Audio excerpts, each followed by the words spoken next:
Okay, welcome everyone to this deep dive. We're pulling apart a truly foundational piece today.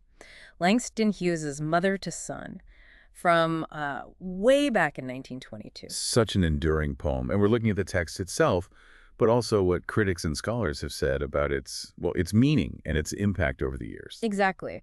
So our mission really is to get under the skin of this poem. What's it saying? Why has it stuck around, become this kind of anthem? And what can it tell us about perseverance, particularly within the Black experience in America? It's got layers. Definitely. Let's dive in. So right away, the poem grabs you with the central image, the mother talking to her son. And she gives him that unforgettable line, "Life for me ain't been no crystal stair." Yeah, that contrast just hits you, doesn't it? Crystal stare. Sounds smooth, easy, perfect. Untouched by hardship, maybe. Yeah. But that's not her story at all. No, she lays it out. What does she say? It's had tacks in it. And splinters and boards torn up. In places with no carpet on the floor. Yeah, it's so vivid. And scholars universally see this stair, not as literal, but as this powerful metaphor for the struggle, the obstacles, the sheer difficulty faced by Black Americans. But it's not just about the hardship, is it? The core message is, well, it's in what she tells him to do. Absolutely. It's all about encouragement. Keep going. Don't stop. She says, so boy, don't you turn back. Don't you sit down on the steps because you find it's kind of hard. Don't you fall now. And this is key, right? She tells him why. Yes.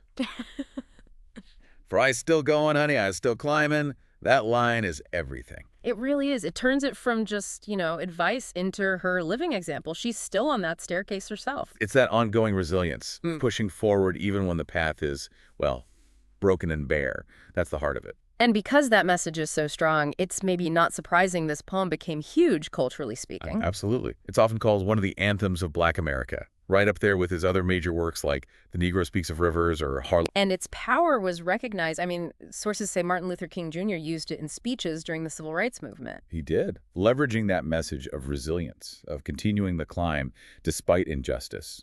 It really resonated. Now, if we look closer at the poem itself, the language is important. Hughes uses African-American vernacular English, AAVE. Right, and there's been some academic discussion, linguists like John Rickford looked at it. Was it a perfect representation or more aligned with the dialect writing conventions of the time? But regardless of that debate, the language gives it this undeniable voice, this authenticity. Totally. R. Baxter Miller pointed out how Hughes used dialect with real dignity. It adds so much power. And the mother figure herself, she's seen as more than just one person. Yeah, she's often read as this allegorical persona, kind of embodying the wisdom and the strength of countless African-American mothers guiding their children. And some scholars connect her maybe to Hughes's own grandmother, Mary Leary Langston. Yes, there's definitely suggestion of a personal connection there, which perhaps grounds the poem's emotional weight. There's also this deeper, almost spiritual reading of her climb. Right. Miller again. He compares her ascent on this dangerous stair to something like a religious quest, a journey through darkness. And he has that fascinating idea about her strength. That her internal light illuminates the outer world. It's just her power, her resilience, it comes from within.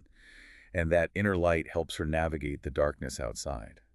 So thinking about all that, the raw struggle, the fierce love and encouragement, its history as an anthem, these symbolic layers, why does this poem, a century later still feel so relevant?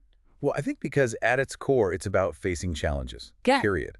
While it's deeply rooted in a specific experience, that message of resilience. Of just refusing to quit, keeping on climbing. Exactly. That speaks to anyone on a tough journey. It reminds you that progress isn't usually a crystal stair. It's often got tacks and splinters. Yeah. And that you need that perseverance, maybe fueled by those who climbed before, or by something inside, that internal light idea. So we've walked through the poem's main image, that staircase, the mother's powerful message, its historical weight, and some of that deeper analysis. From no crystal stair to this idea of an inner strength lighting the way. It really lands on that core message. Yeah. Keep climbing, even when it's hard. And maybe the thought to leave you with, building on that analysis, particularly Miller's point, what does that phrase internal light mean to you when you think about your own difficult climbs? Where does that resilience come from? Something to consider.